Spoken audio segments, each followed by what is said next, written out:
Hey there, the faith I live by, July 13th, the blood applied continually.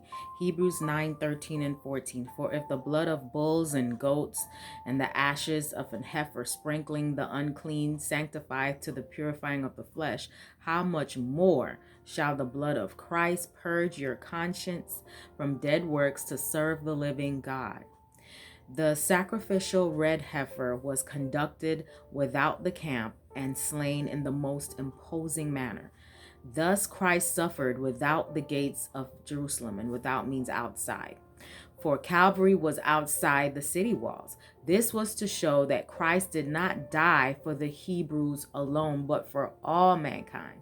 He proclaims to a fallen world that he has come to be their Redeemer and urges them to accept the salvation he offers them.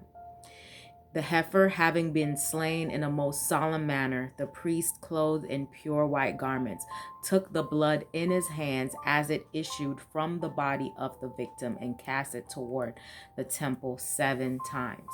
The body of the heifer was burnt to ashes, which signed a whole and ample sacrifice. The ashes were then gathered up by a person uncontaminated by contact with the dead, and placed in a vessel containing water from a running stream. This clean and pure person then took a cedar stick with scarlet cloth and a bunch of hyssop, and sprinkled the contents of the vessel upon the tent and the people assembled. This ceremony was repeated several times and was done as a purification from sin. Thus, Christ, in his own spotless righteousness, after shedding his precious blood, enters into the holy place to cleanse the sanctuary. And there the crimson current is brought into the service of reconciling God to man. Some may look upon this slaying of the heifer as a meaningless ceremony, but it was done by the command of God and bears a deep significance that has not lost its application to the present time. The blood of Christ is efficacious, but it needs to be applied continually.